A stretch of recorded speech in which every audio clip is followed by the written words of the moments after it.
नमस्कार,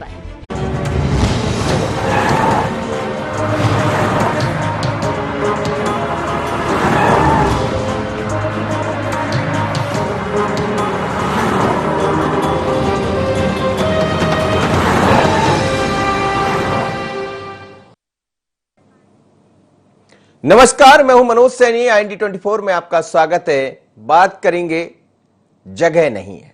मध्य प्रदेश के कई जिलों से, कई ऐसे अस्पतालों से खबरें आ रही है कि अब अस्पतालों में जगह नहीं है। इंदौर के अरबिंदो अस्पताल ने तो बाकायदा एक नोटिस ही चस्पा कर दिया है और जिस पर लिखा है कि जगह नहीं है। अब सवाल यही है कि जगह नहीं है तो फिर मरीज जाएगा कहां? तो मरीज को लेकर भी वहां के प्रशासन, खुद कैलाश विजयवर्गीय, मुख्यमंत्री शिवराज सिंह चौहान ये कह रहे हैं कि जगह बनाई जा रही है। राधा स्वामी सत्संग में भी जगह तैयार की गई है तो जगह मिल जाएगी। लेकिन डॉक्टरों का या अस्पताल का ये लिखना क्या इशारा करता है? क्या यही कि आप घर में रहें, मास्क लगाएं, घर से बाहर ना निकलें क्योंकि जगह नहीं है और जगह नहीं मिलेगी तो भी आपको घर में ही रहना, तो बेहतर है आप घर में रहिए। चलिए खबर दिखाते हैं हम आपको और चलते हैं इस खबर की तरफ। ये कहा जा रहा है कि इंदौर के अरबिंदो अस्पताल में जगह नहीं है, पर जगह के साथ ही कुछ तस्वीरें ऐसी भी है जो सुखद है। ये तस्वीर है राधा स्वामी सत्संग की, जहां पर अलग से व्यवस्थाएं की जा रही है। लेकिन हम ये दिखा देते हैं, सबसे पहले आपको दिखाते हैं कि हमने क्यों कहा जगह नहीं है। हमारे संवाददाता भरत ने जानकारी ली है, वहां से समझा है उस जगह को, अरबिंदो अस्पताल का जहां बोर्ड चस्पा किया है, क्या लिखा है उस पर, देखिए ये भरत। सोशल मीडिया पर एक पोस्ट वायरल की जा रही थी। इस पोस्ट में लिखा था कि जीवन रक्षा देने वाली आपूर्ति की कमी, ऑक्सीजन की कमी के कारण हॉस्पिटल प्रबंधक द्वारा अब प्रतिबंध लगा दिया है, मतलब अब मरीजों को अंदर नहीं लिया जाएगा। आखिर ये क्या था पोस्ट का राज और क्यों सोशल मीडिया पर चल रहा था?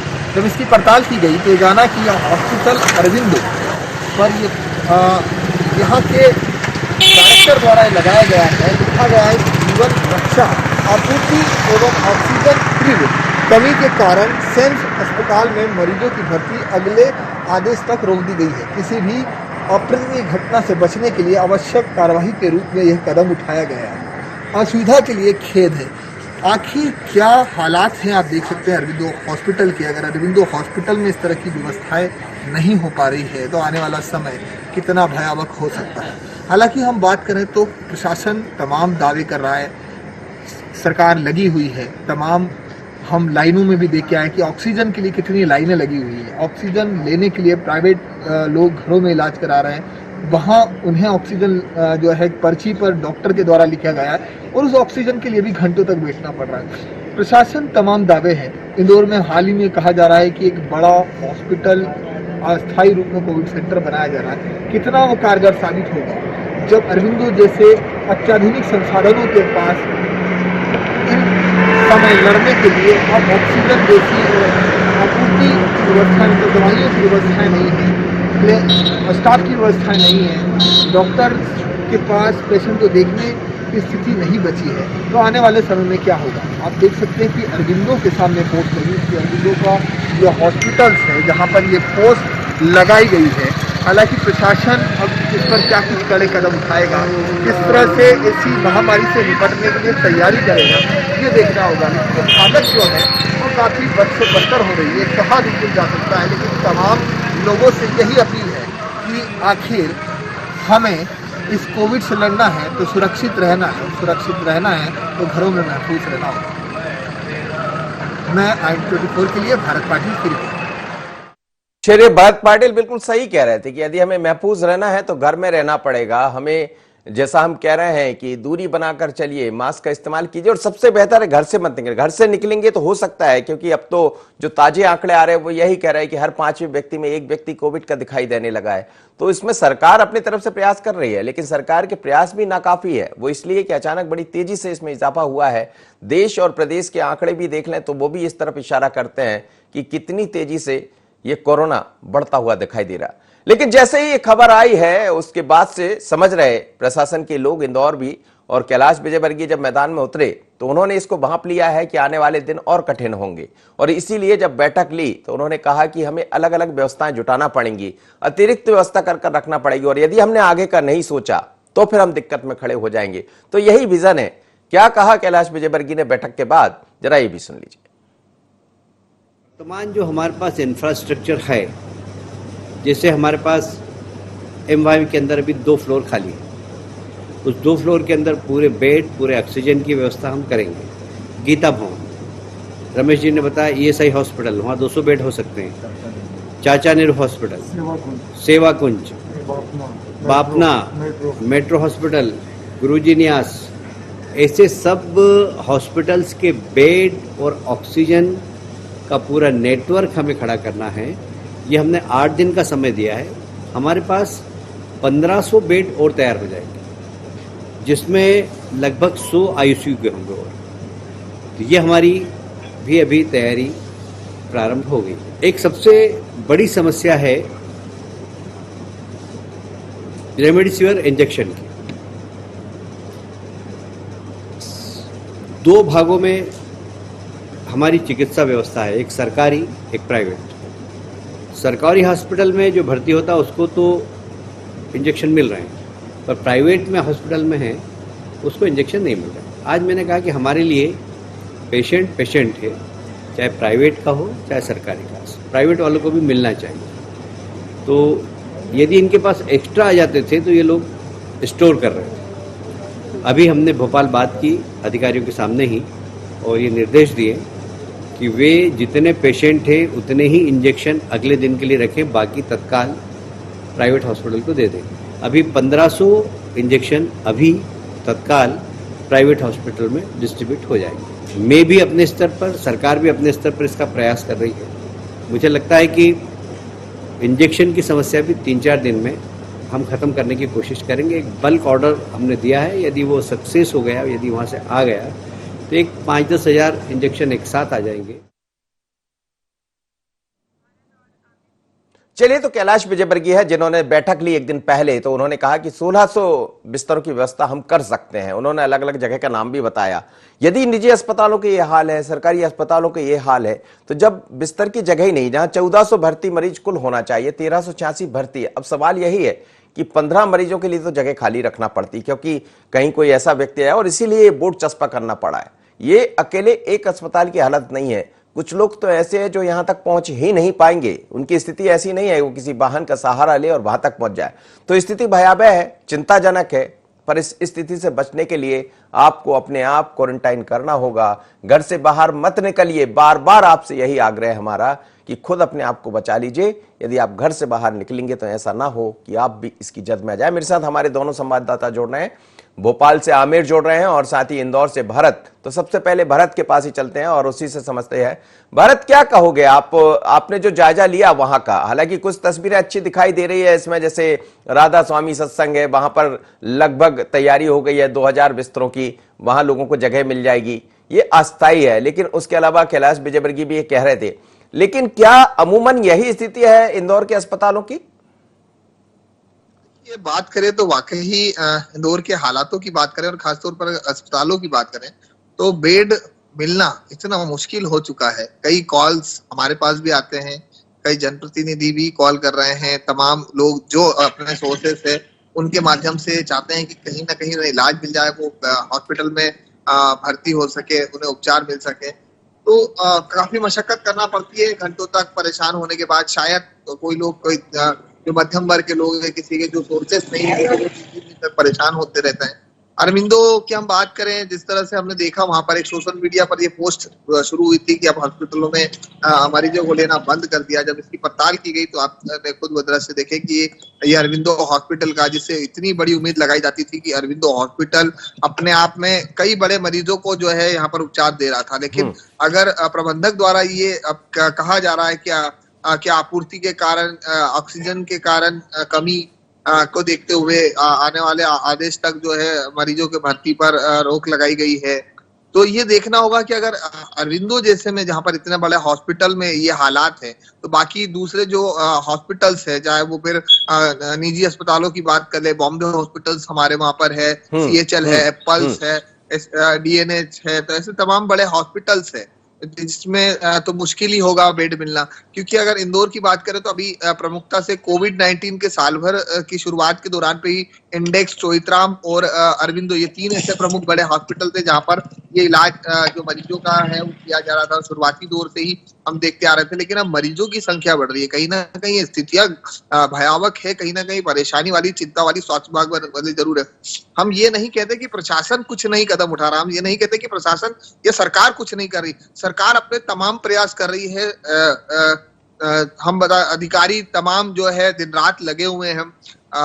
जिस तरह से बताया कि कोविड-19 को लेकर अस्थायी हॉस्पिटल की शुरुआत की जा रही है, तो ये जरूरतें पड़ रही है, लेकिन कहीं ना कहीं लापरवाही जो है वो लोगों में है, शहरवासियों में। शहरवासी अगर लापरवाही ना बरते, क्योंकि देखा जाए जितने मरीज हॉस्पिटल्स में एडमिट है, उससे कई गुना मरीज जो है घर में आइसोलेट होकर के इलाज करा रहे हैं। तो कहीं ना कहीं देखिए, कोरोना को लेकर के एक मन में भयावह वाली स्थिति ये भी है कि हमें तत्काल अस्पताल पहुंचना है, ऑक्सीजन लग जाएगा। तो एक बेटर एंड देन मतलब आदमी जब तक डॉक्टर से अगर सही कंसल्ट करे, अगर उसे फीवर आ जाए या वो पॉजिटिव हो भी जाता है, तो घर पे भी आइसोलेट होकर के इलाज किया जा सकता है। लेकिन उसके लिए भी कई तरह की कॉल सेंटर्स है, जिसके माध्यम से लगातार जो है जो मरीज पॉजिटिव आता है उसके ऊपर भी मॉनिटरिंग रखी जा रही। जो घर में आइसोलेट है उसका भी स्वास्थ्य विभाग से कॉल सेंटर के माध्यम से उसे रोजाना कॉल किया जाता है, उसके हालचाल जाने जाते हैं। दवाइयां अगर नहीं हो तो उसके उपलब्ध कराने की व्यवस्था की जा रही। तो ये तमाम प्रयास है, लेकिन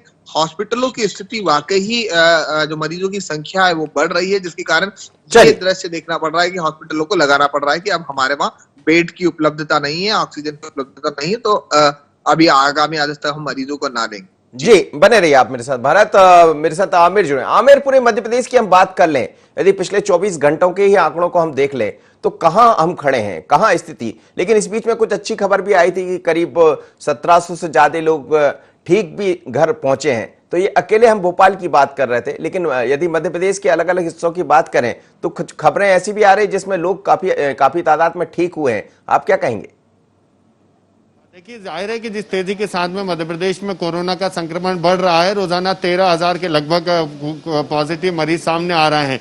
कल ही आंकड़ा 13,000 के पार पहुंचा था और इसमें देखने को मिल रहा है कि खासकर ऐसे गंभीर मरीज भी निकलकर सामने आ रहे हैं जिन्हें ऑक्सीजन की जरूरत पड़ रही है। सरकार व्यवस्थाएं करवा रही है, कोविड केयर सेंटर को भी बढ़ा रही है, लेकिन अभी देखने को मिल रहा है कि कई जगह पर ऑक्सीजन की कमी है। तो आमिर आप बने रहिए, मैं भरत को फ्री करूंगा। एक सवाल भारत से कर लेता हूं। भरत, जैसा आप बता रहे थे कि कई अस्पतालों की यही स्थिति है, आप लगातार फील्ड में घूम रहे हैं, रात दिन लोगों से मिल रहे हैं, कितने ऐसे लोग होंगे जिनको बेड की आवश्यकता होगी? और क्या यह माना जाए सभी अस्पतालों में यही स्थिति है? कुछ ने लिख दिया, चलिए उन्होंने लिख के बता दिया कि हमारे पास दवा नहीं है, ऑक्सीजन नहीं है, लेकिन क्या ऐसा माना जाए कि यही स्थिति हर अस्पताल की नजर आ रही? देखिए, कहीं ना कहीं जिस तरह से, क्योंकि अरविंदो द्वारा ये जारी किया गया है, बोर्ड एक नोटिस जारी किया गया कि हम नहीं लेते हैं, लेकिन लगभग जितने बड़े अस्पताल है, चाहे इंडेक्स की हम बात कर ले, वहां पर भी मरीजों को नहीं लिया जा रहा है। हम चौइथराम की बात करें तो वहां भी मरीजों को नहीं लिया जा रहा है। उनके पास क्षमता से ज्यादा मरीजों पहुंच रहे हैं, क्योंकि उनके पास क्षमता नहीं है, बेड वहां पर उपलब्ध नहीं है, या हम कहें कि डॉक्टर्स या पैरामेडिकल स्टाफ इतना नहीं है कि इतनी बड़ी संख्या में मरीजों को देखा जा सके। सबकी एक समय सीमित हम बता दें कि कैपेसिटी होती है कि वो कितने मरीजों को देख सकता है, और बेहतर मतलब हॉस्पिटल का ये भी कहना है कि जो है हम उन्हें पहले ठीक कर ले। लेकिन अगर इस तरह की परेशानियों के लिए प्रशासन भी लगा हुआ है, हाल ही में आज या कल 2 दिनों के भीतर ही एक बड़ी जो अस्थायी कोविड सेंटर जो खुल रहा है, अगर उसकी शुरुआत हो जाती तो एक बेहतर सपोर्ट, एक बेहतर राहत मिलेगी, खासकर उन लोगों के लिए जो मध्यम वर्ग के हैं, मध्यम वर्ग के तबके के हैं, जिनका कोई सोर्सेस नहीं है या वो हॉस्पिटल्स में किसी को जानते नहीं है, क्योंकि अभी सोर्सेस की काफी लोगों को जरूरत पड़ रही है। कहीं ना कहीं जान परिचय के कारण ही उसका काम आसान हो पा रहा है, लोग परेशान हो रहे हैं, ये हम देख रहे हैं। लेकिन इस तरह अगर ये आश्रम में जो हॉस्पिटल कोविड सेंटर खुल जाएगा, उसमें मध्यम वर्ग के लोगों के लिए काफी बेहतर होगा, क्योंकि वो इलाज करा सकेंगे, वो वहां पर जा सकेंगे, दिखा सकेंगे। और शुरुआती दौर में भी कहा है कि जिन्हें कम सिम्टम्स से या जिन्हें हम बेड पे उपचार दे सकते हैं, तत्काल जिनका हम रिकवर कर सकते हैं, उनको पहले हम देखेंगे। गंभीर मरीजों को हॉस्पिटलाइज करा करेंगे, जिनको ऑक्सीजन की अति आवश्यकता है। तो ये तमाम प्रयास कर रहे हैं लगातार फील्ड में। हम अधिकारी आप बने रहिए भरत, मैं आमिर के पास चलूंगा। आमिर, क्या कहेंगे? आप बता रहे थे, कुछ जानकारी भी दे रहे थे, लेकिन ये भी बताइएगा। देखिए, हमारा मकसद ये कतई नहीं है, हम दर्शकों को बताएं कि आप पैनिक मत होइए। ये मत देखिए कि यहाँ बोर्ड लग गया, जगह नहीं है। जगह नहीं है तो उसमें समझने की जरूरत है, समझने की जरूरत है, धैर्य रखने की जरूरत है। आप अपने घर से मत निकलिए, घरों में रहिए। जी आमिर।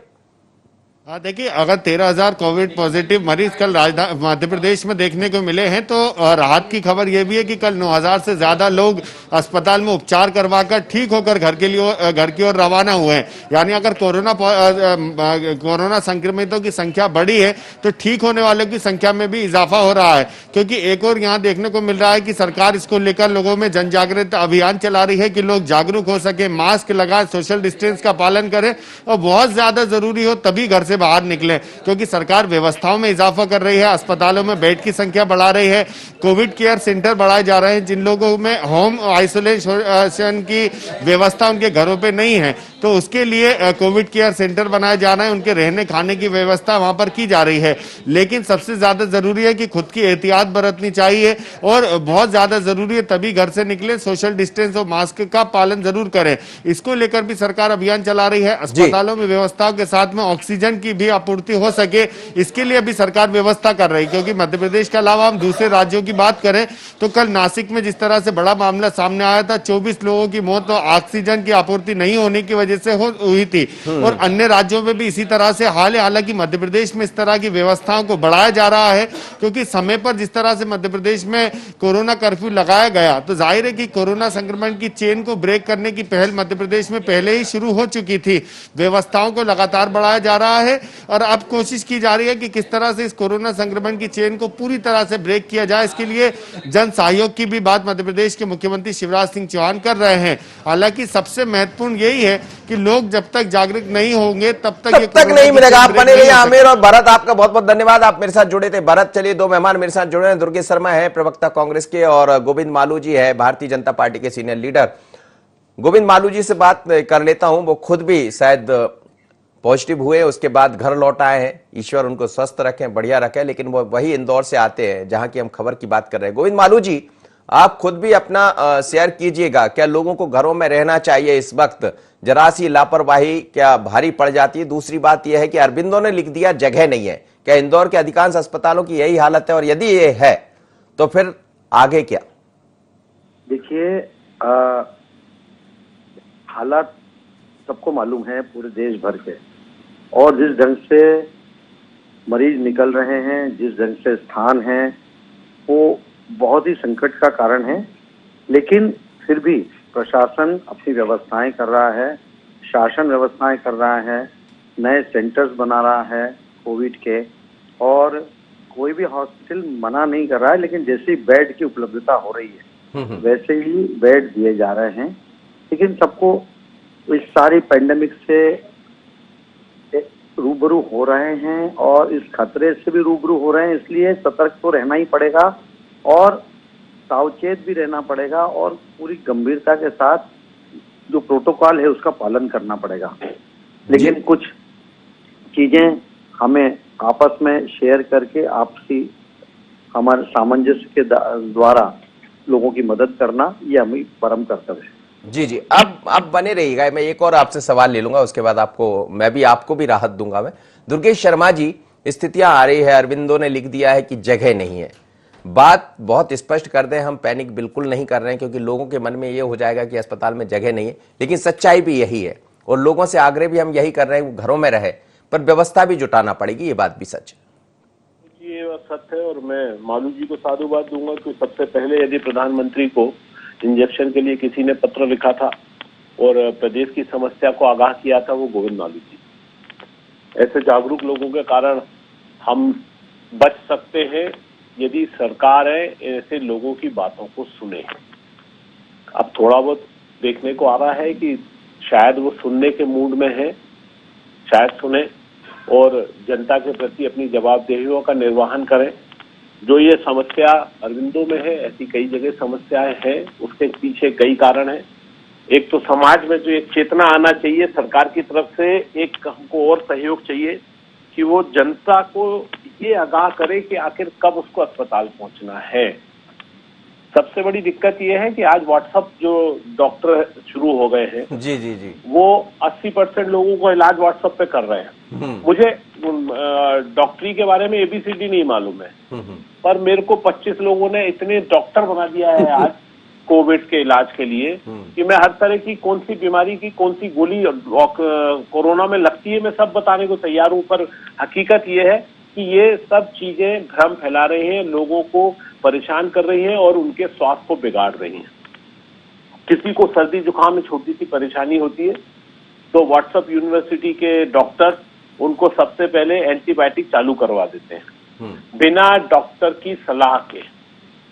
आम जनमानस एंटीबायोटिक ले रहा है, जब वो अस्पताल पहुंचता है उसकी तबीयत यदि वाकई खराब हो जाती है और अस्पताल पहुंचता है तो डॉक्टर्स कहते हैं कि भैया आपको ये दिया जाना, बोले साहब ये तो मैं ले चुका, बोले आपको ये देना है, ये तो मैं ले चुका। तो फिर मजबूरी डॉक्टर्स की भी होती है कि वो और उनको ज्यादा ताकत के इंजेक्शन और दवाइयां देते हैं, जिसके कारण कई बार मरीज जो है कोलैप्स हो जाता है। जी जी। तो ये परिस्थितियां भी हमारे सामने है। इसमें सरकार को एक अवेयरनेस कैंप चलाना चाहिए और सारे मीडिया चैनलों से आपसे सबसे अनुरोध है कि इस पर भी एक अच्छी खुल के चर्चा, और चर्चा के साथ साथ जो नीचे आप लोगों की लाइंस चलती हैं उन लाइनों में कि भैया व्हाट्सएप यूनिवर्सिटी की दवाइयों का सेवन ना करें। हाँ, ये बात भी सही है कि इम्यूनिटी के लिए कुछ दवाइयां हैं वो खाएं, वो खाना चाहिए। जैसे जो विटामिन की दवाइयां जो बताई जा रही हैं वो खाना चाहिए, पर जो इलाज की दवाइयां हैं, जो एंटीबायोटिक्स हैं, वो नहीं खाएं। और इसी कारण अस्पतालों में भीड़ बढ़ रही है कि हम अपने घर में बैठ के एंटीबायोटिक कोई सी भी बिना पूछे खाते हैं और खाने के बाद में फिर अस्पताल में बिगड़ी हालत में जाते हैं और ये स्थितियों से हमें गुजार होना पड़ता है। अस्पतालों में व्यवस्थाएं निश्चित बिगड़ी हैं, उसका कारण है कि सरकार की कमियां हैं। 1 साल से परिस्थितियां जब हमारी बिगड़ना शुरू हुई थी तो हमें अस्पतालों की तरफ ध्यान देना चाहिए था, पर हम अस्पतालों को छोड़कर चुनाव की तरफ ध्यान में लगे हुए थे और अपने अपने चुनाव की नगरीय निकाय चुनाव होंगे या नहीं होंगे, कैसे नहीं होंगे, या दमोह का चुनाव कैसे हमको लड़ना है, इन चीजों पे पूरा सरकार ने ध्यान दिया। स्वास्थ्य मंत्री पूरी तरह 1 महीने 2 महीने से दमोह चुनाव में लगे थे। ये एक सब कमियां हैं, इसका खामियाजा हम भुगत रहे हैं। जी चलिए, मैं गोविंद मालू जी कुछ कमियां तो हुई है, ये बात सच है। अब जो व्यवस्थाएं की जा रही सरकार की तरफ से, आपने भी पत्र बहुत पहले लिख दिया था, लेकिन प्रधानमंत्री जी ने भी कहा और सरकार ने कहा कि 18 से ज्यादा जो उम्र के लोग हैं उनको टीका लगेगा। पर हम बात कर रहे हैं इंदौर की व्यवस्था, बात कर रहे हैं मध्य प्रदेश की व्यवस्थाओं पर, और आप खुद ने भी देखा है। तो मैं ये चाहूंगा कि आपने जो उसको भोगा, एक तरह से माफ करिएगा, लेकिन आपने जिन परिस्थितियों का सामना किया है पॉजिटिव होकर, उसको भी थोड़ा सा शेयर कर लीजिए तो शायद लोग समझ पाएंगे। क्योंकि घर में रहकर भी क्या इसका इलाज हो सकता है? इलाज नहीं तो कम से कम थोड़ी राहत मिल सकती, क्योंकि यदि अस्पताल के चस्पा लिख दिया जाएगा कि जगह नहीं है तो ये चिंता बढ़ा रहा है लोगों की। मनोज जी, निश्चित ही घर में रहकर इलाज हो सकता है, लेकिन अगर लापरवाही बरतेंगे तो निश्चित ही अस्पताल की ओर रुख करना पड़ेगा। मैं समझता हूं कि जो स्थितियां बनी हैं उसके लिए हम भी कम जिम्मेदार नहीं हैं। जब बार बार मास्क लगाने की अपील की गई, अभियान चलाया गया, जब ये लगा कि पेंडेमिक ज्यादा हो रहा है, तब भी लोग पानी बतासे और सैंडविच खाते रहे ठेलों पर। ये मैं समझता हूँ अनअवेयरनेस। आखिर अगर 20 लोगों के लिए भोजन की व्यवस्था है और अगर 100 आएंगे तो भूखे तो रहेंगे ही, क्योंकि एक सीमा होती किसी व्यवस्थाओं की। सिंहस्थ था उज्जैन में, इतने सारी होटल्स बने, उस समय 4 लाख लोग आए, 5 लाख आए, रोज थोड़े आ रहे हैं, वो खाली पड़े। तो इसलिए अस्पतालों की व्यवस्था की भी सीमाएं हैं, दवाइयों की भी सीमाएं हैं, ऑक्सीजन की भी सीमाएं हैं जी। लेकिन हमको अगर अपन खुद अवेयर, मैं समझता हूँ कि कुछ न कुछ होता ही, हम थोड़ा और पहले थोड़ी सतर्कता वापरते तो मैं समझता हूँ कि और कुछ निजात पाया जा सकता था। इससे मैं इनकार नहीं करता, लेकिन अनुमान नहीं लगाया जा सकता कि इसका संक्रमण का विस्तार और इसका घनत्व कितना होगा और इस रूप में सामने आएगा। क्योंकि पिछली बार का लॉकडाउन, पिछली बार का संक्रमण भी हमने देखा, वो इतना भयावह नहीं था जो ये पूरे देश भर में है। केवल मध्य प्रदेश की बात नहीं, महाराष्ट्र में क्या हुआ, छत्तीसगढ़ में क्या हुआ, या और दूसरे राज्यों में, हम किसी की कोई तुलना नहीं कर रहे हैं। लेकिन चूंकि ये आपदा जो आई है वो प्राकृतिक और अनहोनी, अनएक्सपेक्टेड था। बिल्कुल आप ठीक कह रहे हैं। चलिए दुर्गेश शर्मा जी से, आमिर आपका बहुत बहुत धन्यवाद, आप मेरे साथ जुड़े थे। दुर्गेश शर्मा जी से एक अंतिम प्रतिक्रिया मैं ले लेता हूं। दुर्गेश शर्मा जी, अब ये तो सच है कि भूली ताही विसार दे, और अब सुधि ली भी जा रही है, सरकारें भी काम कर रही है, आप लोग भी सहयोग कर रहे हैं, सभी सहयोग के लिए हाथ बढ़ा रहे हैं। जो आपने कहा कि एक व्हाट्सएप अस्पताल जो चल रहा है उससे बचना पड़ेगा, बिल्कुल आपने सच कहा है। लेकिन अब जो दिखाई दे रही स्थितियां, ये आने वाले दिनों में बड़ा चैलेंज है हम सबके लिए। बिल्कुल सही है मनोज जी, ये समय बहुत विचित्र है और ये समय जो है भविष्य के लिए एक हमको राह पे चलने वाला भी है कि हमें किस राह पे चलना है। क्या हमें आज भी देश के प्रधानमंत्री महोदय की तरह इस निर्णय लेना था कि हमें संसद भवन पहले बनाना है हजारों करोड़ों रुपए खर्च करके, या आज हम फिर कहेंगे मुझे कांग्रेसी और गैर जमाती और गैर सनातनी नहीं कहा जाएगा। राम मंदिर का निर्माण करना है, ठीक है, बहुत अच्छी बात है, पर जिस तरीके से राम मंदिर निर्माण के लिए हम चंदा करने और लोगों के बीच जाकर सहयोग की अपील कर सकते हैं, तो क्या हम अस्पतालों के निर्माण के लिए इस तरह की अपील नहीं कर सकते? भविष्य के लिए हमको ये अपील करना पड़ेगा और भविष्य के लिए पहले ये सोचना पड़ेगा कि जो संसाधन हमारे पास हैं, जो हमारे पास में बिल्डिंग्स हैं, उन बिल्डिंगों का उपयोग हम अपने जो कर रहे हैं वो करते रहे। नई बिल्डिंग यदि हमें अपने दूसरे ऑफिस के लिए बनानी है तो उससे पहले हम 4 अस्पताल बना लें। चलिए, बिल्कुल आप सही कह रहे हैं, आपने बहुत ही अच्छी बात कही है और बिल्कुल सच है, यही गोविंद मालू जी भी कह रहे हैं। और आप सबसे विनम्र निवेदन है, अस्पताल में यदि आपकी जाने जैसी स्थिति बनती है तो ही आप जाएं। यदि आपको लगता है कि आपकी रिपोर्ट पॉजिटिव आ जाती है पर बाद में आप देखते कि बहुत ज्यादा कहीं कोरोना का असर अंदर दिखाई नहीं दे रहा है, उसने आपके फेफड़े को कहीं प्रभावित नहीं किया है, तो आप घर में रहकर भी अपना उपचार कर सकते हैं। हम ये नहीं कह रहे हैं, लेकिन प्रयास करिए, क्योंकि अस्पताल जाएंगे कहीं आपको ये बोर्ड लिख गया, लिखा दिख गया कि जगह नहीं है, तो फिर आप परेशान हो जाएंगे। तो बेहतर है घरों से ना निकलें, मास्क लगाएं और यदि बाहर आ भी रहे हैं तो सोशल डिस्टेंस और सैनिटाइजर का इस्तेमाल करें। ये स्थिति भयावह है। मध्य प्रदेश ही नहीं, देश भर के हर जगह के आंकड़ों को आप देखेंगे तो मध्य प्रदेश थोड़ी सी बेहतर स्थिति में है, लेकिन स्थिति और बेहतर कब होगी? जब आप घर में रहेंगे। तो पहला काम है कि जनता कर्फ्यू, मतलब आप अपने घर में रहिए, तो आप इन सब चीजों से बच जाएंगे और फिर आपको ये सामना ही नहीं करना पड़ेगा कि किसी बोर्ड पर लिखा आपको दिख जाए जगह नहीं है। जगह घर में है, घर में ही जगह बनाकर चलिए। जगह नहीं है, इतना ही। मुझे दीजिए इजाजत, बने रहिए IND 24 पर।